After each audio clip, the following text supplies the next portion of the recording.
Hey, good morning. So we're out here today, outside of Cancun, Mexico. We've come out, it's about 2.5 hours drive, and we've come out to Chichen Itza. That's the pronunciation of it. You've got to get the dialect perfectly right. Now this is one of the biggest Mayan artifacts, I suppose, temples that they've discovered. They've been reconstructing it over the years, and they've got a pretty good idea of what was happening there. So we're going to go inside, hopefully find some Mayan artifacts and see what there is, basically. Back in 2017, this was visited by 2.7 million people, and it's actually now one of the new 7 wonders of the world. So we're really excited to come and see this. The area that we're specifically going to see is about 1.9 square miles, but the actual complex covers, I think they're saying it's around 25 square miles that's been discovered, basically. So this should be really good. But if you enjoy the video throughout, I'd love for you guys to give us a thumbs up. I do appreciate it, really does help me out a lot. And if you could hit the subscribe button and bell icon to be notified when we post all new videos, that'd be fantastic. Let's go see what we can find. Chichen Itza. So we made our way inside, we purchased our tickets. They were 533 pesos per person. That's a breakdown of 453 to one department, and then 80 goes to another department. You can pay the 453 on card if you want, but the 80, at least at the moment, has to be paid in cash. So just bear that in mind, bring pesos with you. We are getting ourselves a tour guide today as well, and that was for both me and Becky. It was 1,100 Mexican pesos, which worked out at today's exchange rate to be about £39. So not too bad. We're going to get a full tour guide of the complex, which is going to be great. They have got ATMs here too. You got your snacks. So once and we can do the mining here. Just in the area where it says official lockers, we have got Starbucks being sold as well.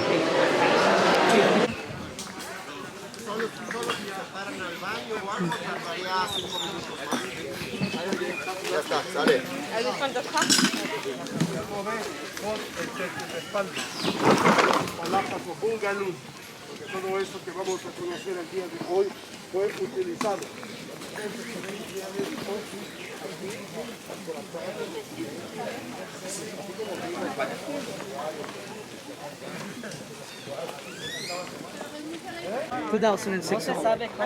Wow. No, the thing is, you know, that we get so many visitors per year. For example, before COVID, we were receiving around, let's say, 2.5 million visitors in 1 year. So imagine all the people walking up and walking down. We will ruin it, let's say. So that's why we're not allowed to do that anymore. It's incredible. Eventually, they're gonna stop to do that in all of them. Well, actually, it was. So this previously up till 2006, you used to be able to climb up to the top of this, but they've stopped this due to the amount of tourists that they've had.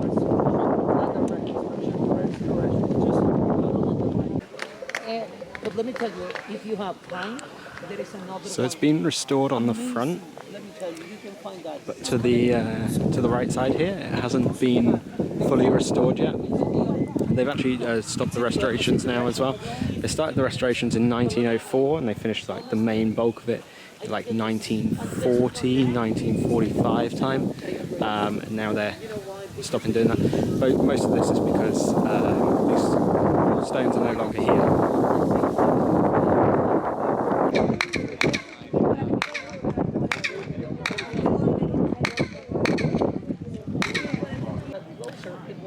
So you've got the snake heads here that are basically they're gods. They see these as gods. So in certain angles of the sun, the shadows would create kind of the snake's body coming down the side of the temple, and then you'd have the snake's head down the bottom. Until 2006, you could also enter through that door at the bottom. That wasn't here when the Mayans built these, but this was added as when they discovered the site, the archaeologists drilled in there, and that was used as an entrance until 2006.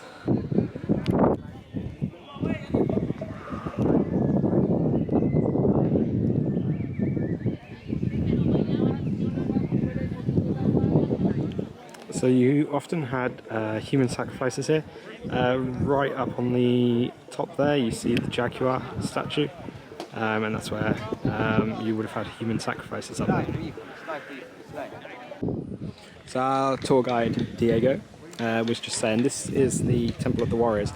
Now they don't know necessarily the original name of it, but that's what they've referred to it as. You'd have the warriors stationed at the pillars with their arrows, with their staffs. You've got a whole bunch of writing on each of the pillars, writing, carvings, drawings, things like that. At the top is where the sacrifices would be performed, and you've got the altar where they would put the heart of the sacrifice. Just down the end there, the columns are different, so these columns are square. You've got the cylindrical columns down the end there, and those were seemingly the market. That was the market. The market stalls would be based. And as you pan around, you've got the centre of the city, the centre of the colony just behind. It's the Venus platform. Venus in the Mayan language is called.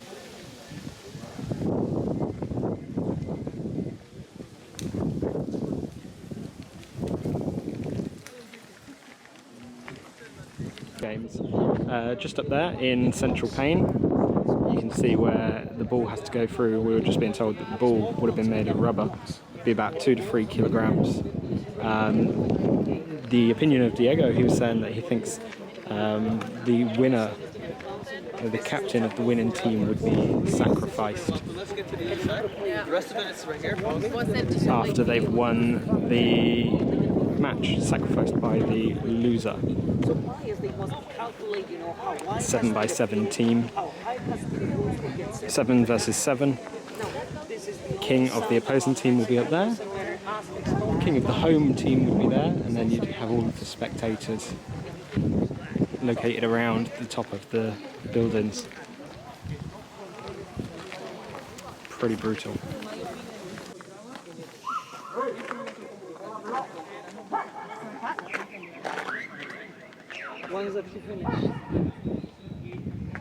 Just outside the main courtyard area of Chichen Itza, you've got this cenote. Now it's not somewhere you'd want to swim.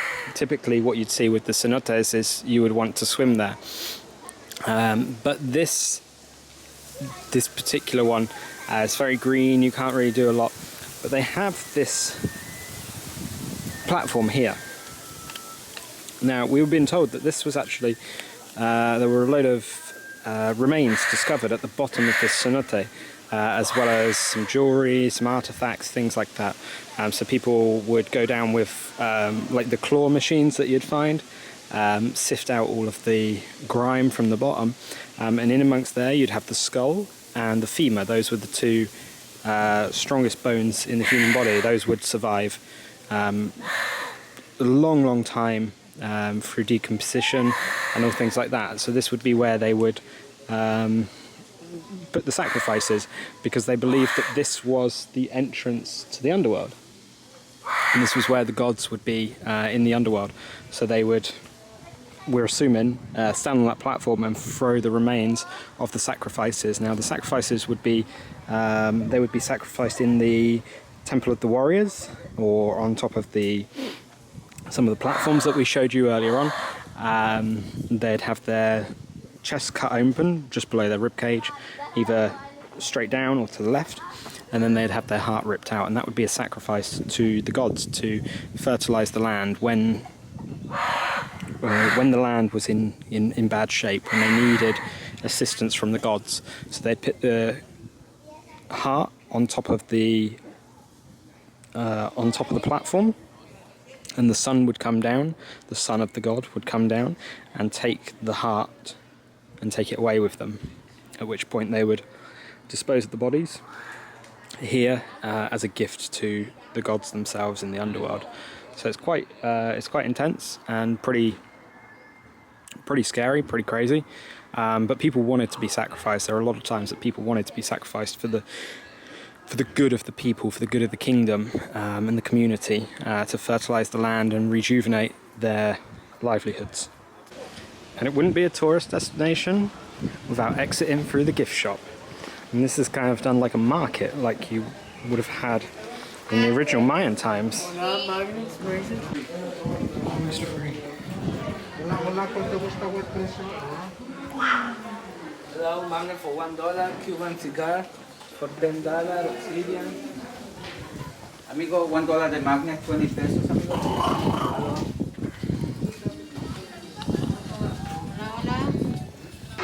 Well, that was pretty awesome, wasn't it? We had a really awesome time. Our guide, Diego, was fantastic in his knowledge. He sat us down in a number of shaded spots, thankfully, because it's very hot today, and told us some facts. He had his iPad out and he was showing us a whole bunch of pictures of like the historic stuff that's going on here. Little details that, you know, you can find these details out online, but having them all laid out in a story for you, perfect. The price of that was 1,100 Mexican pesos, which works out to be about 40 pounds, just shy of. And seriously, if you can afford it, do it. Really do it. It's definitely worth the extra expense to get that information, because there's not a lot of information in there. You've got a couple of plaques that you can read, but other than that, it's not anything special that you can read yourself, unfortunately. But yeah, absolutely awesome. One thing to note, you can't take in anything that they deem as professional recording equipment. So you can't take in, I couldn't take in my wind muffler. You can't take in GoPros and things like that, supposedly. We did see a number of people in there with those, but just be careful. If you're going to take them in, just don't have them visible. I think out of sight, out of mind for them. But if you get a chance to come out here, seriously do. It's such an awesome day, really awesome experience. Like, it's about 2.5 hours from Cancun, the same distance really from Tulum, Riviera de Maya, that kind of thing. You can drive out here yourself, or you can get a tour. If you get a tour, they're going to be rushing you around. They want you to get around quickly. A tour from your hotel, I mean, not the tours here. So if you can get out here yourself, get a taxi or whatever, that will cost a lot, but you know, you get your own free time to go around it in your own leisure then.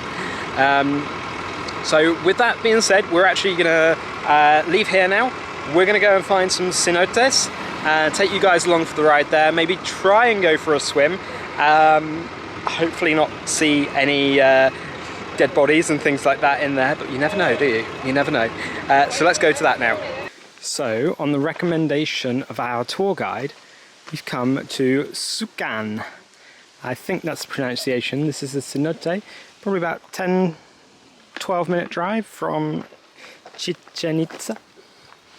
Let's go and see what this is. We've got quite a big complex here. Loads of things. Mayan house, flavors of Yucatan, vegetable patch. We've got the cenote itself, the healing tree, the main plaza, and the Mayan vestiges. Wow, loads to do. 225 Mexican pesos per person. Life jackets included. You can only pay in cash, but this looks awesome. There's so much to do. You guys saw the map. Wow. Like, we've got Mayan houses, we've got the cenote, you've got showers and everything here. It seems that it's like, this is a touristy one, you know?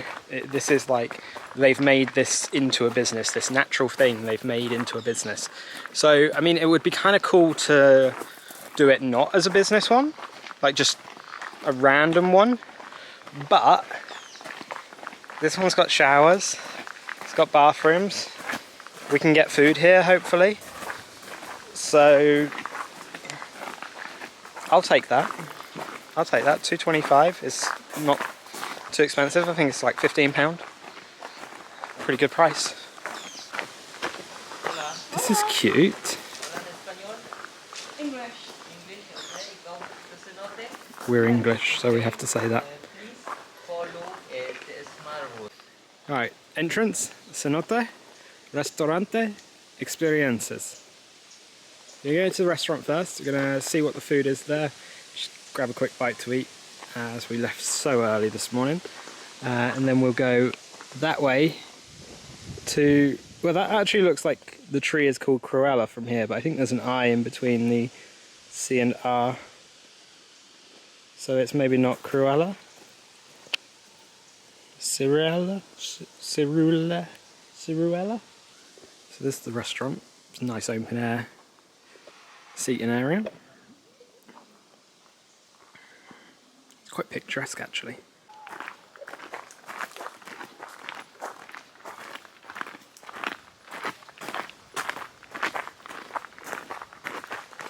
Okay, so we're going down to the Cenote. Obviously, the way cenotes are, you have to go down quite far. You end up going through caves and things like that to get to them. So we've got to go down these steps, through the tunnels, the caves here, and then hopefully we'll be at what's essentially a natural spring.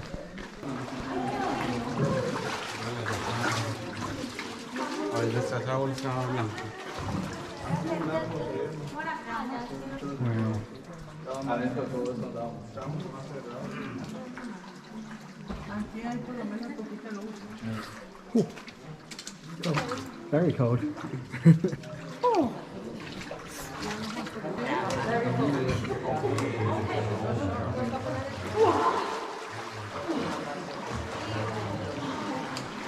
It's incredible.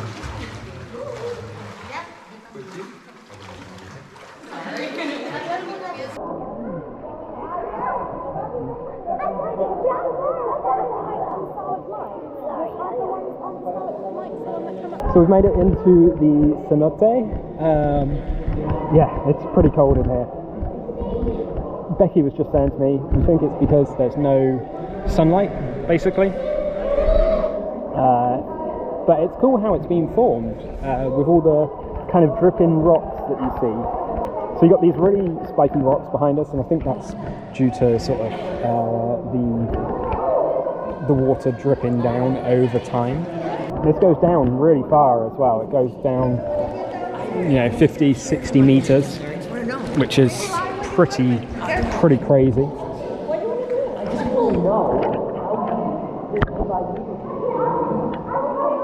But it's crazy.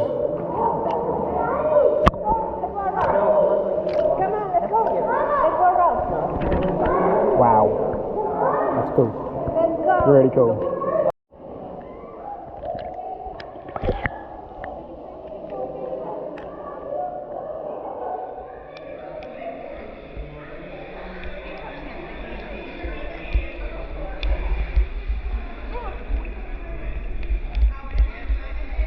So that's the end of our day at Chichen Cenote. We had a pretty good time here. Going into the cenote itself, as you saw, was just really cool. Seeing all the rock formations and things like that. The depth of that thing, it's nearly 200 feet. 65 meters, which is pretty crazy. And we had an absolutely fantastic time at Chichen Itza. As I said, if you get the opportunity to do that, get yourself a tour guide as well. Really is worth doing. But yeah, it's really good out here. It's a lot of fun. These two things are awesome. And if you've enjoyed the video, I'd love for you guys to give us a thumbs up. Do appreciate it. It really does help me out a lot. And if you could hit the subscribe button and the bell icon to be notified when we post all new videos, that'd be fantastic. And we'll see you on the other side. Thanks.